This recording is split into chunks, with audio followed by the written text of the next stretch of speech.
everybody, what is up? It's Berlin. Welcome back to my channel. How are you doing?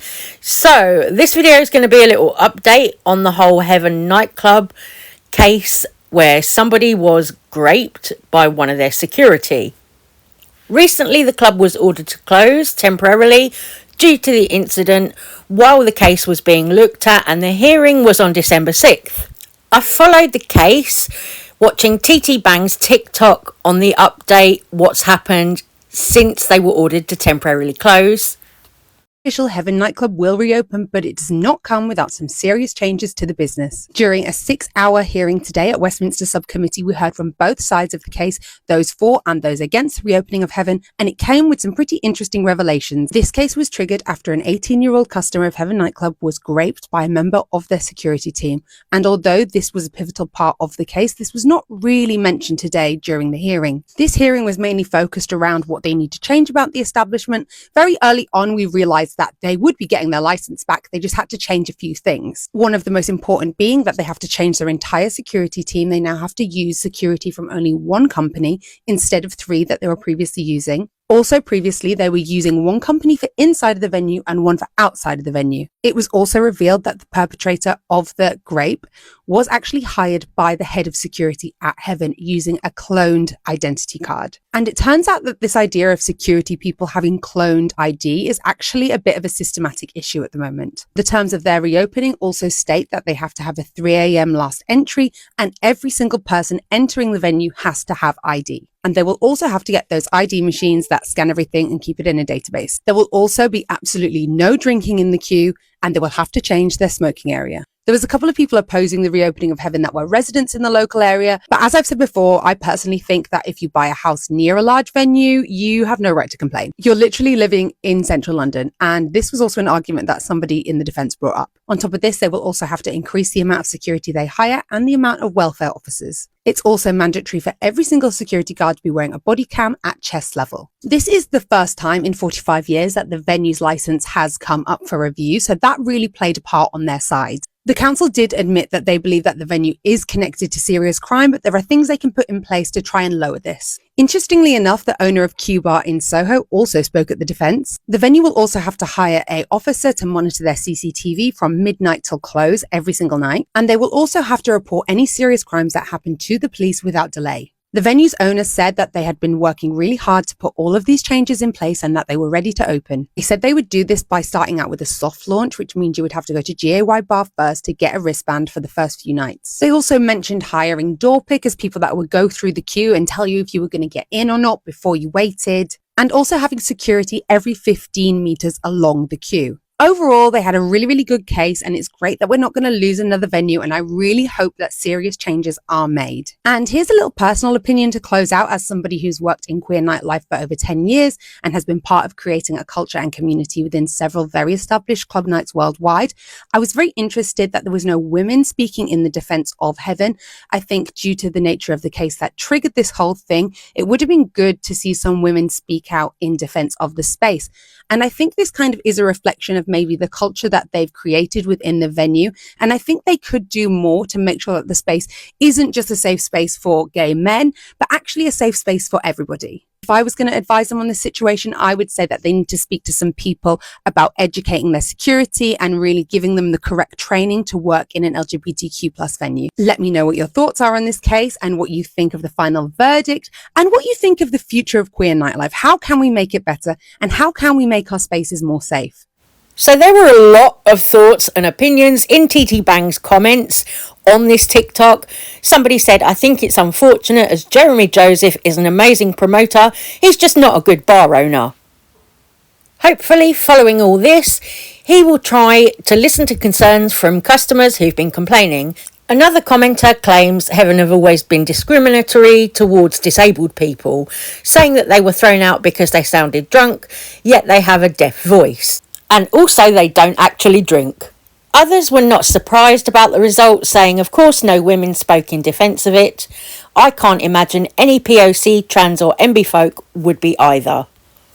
Heaven is for gay white cis men by gay white cis men. All these measures aren't close to enough. Others followed on, saying it would have been good to see some queer people, or just people in general who aren't white, invited to this conversation, considering how rife racism is within the venue. Another person said, here's the thing about why more women, especially queer ones, don't speak in defence.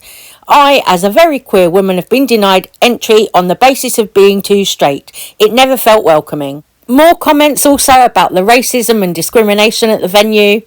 Couple of things on this. So, of course, people's concerns and complaints about the venue being discriminatory, being racist, that's all extremely valid, as are all the complaints and concerns about misogyny with not letting women in. That, as I said in my previous video, is something that I've also experienced and heard from other women who've tried to go in and been denied entry.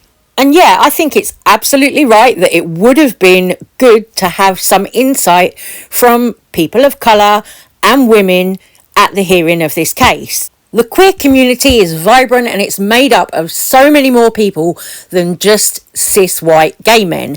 So it really, really matters, and it really would have been decent of the venue to hear out those people. Hopefully going forward, that's something that the venue will take into consideration, take into account, especially when they're training their security. There were also a few other things in TT Bang's TikTok there that shocked me. One being that they used two different companies for security, one for inside the venue and one for outside the venue. To me, that doesn't make any sense, because then you're going to have, security who've been trained differently, maybe, not all on the same page, and that's just a little bit weird to me in a late night venue.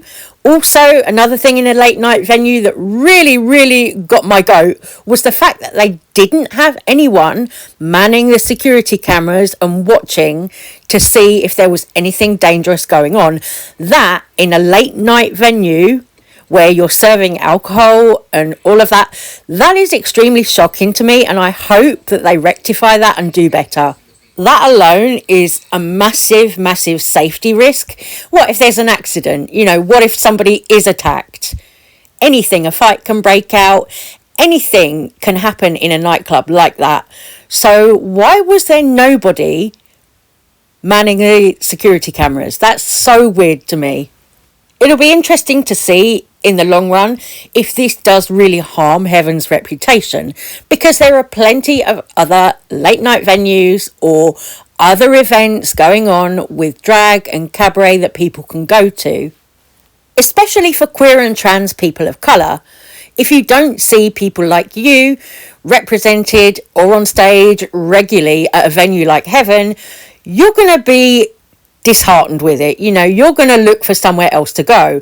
And there's other things that you can attend, like the Cocoa Butter Club cabaret that is all black and POC artists, run by Sadie Sinner. Yes, it's me, your hostess with the mostess. Looking forward to seeing you on the 13th of December or the 20th of December at Underbelly Boulevard for the Cocoa Butter Club's Christmas show. And this year we're calling it a festive feast. Another thing that I'm going to mention about Heaven not including POC, also they don't really include drag kings.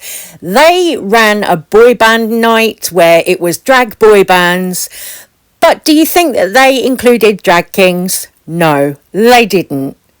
It was all cis white gay boys playing boy band characters, when there are plenty of drag kings on the scene who actually do boy band acts that could have done that show. That's something that I've seen for myself at a night like Magic Dyke, for example. So it's not as if these people don't exist, it's just that Heaven doesn't platform them. And yeah, I know it's not always possible to afford to go out. I can't afford to go out a lot myself in London. But when we are going out, I think we just need to be a little bit more selective with the venues that we're giving our money to. In London, I know, for example, the Clapham Grand is a great place that puts on different nights for the LGBTQ plus community. So keep an eye out for them if you're in London, because there's loads going on there. So there are some of my thoughts on this whole situation with Heaven. And let me know your thoughts in the comments below. I'm just going to carry on doing my little Christmas look here. This was a silly little thing that I was doing that I saw on TikTok where it was Christmas filters, choose your makeup. So I thought, yeah, let's get a little bit festive and give it a go. Never done it before. So we'll see how it turns out. For now, I'll say take care, stay safe, stay well. Love you, and I will see you on my next video. And here is the final look. Let me know if you think the filters really fucked me up or not. Take care, have a great festive season, and I will see you on the next one. Bye.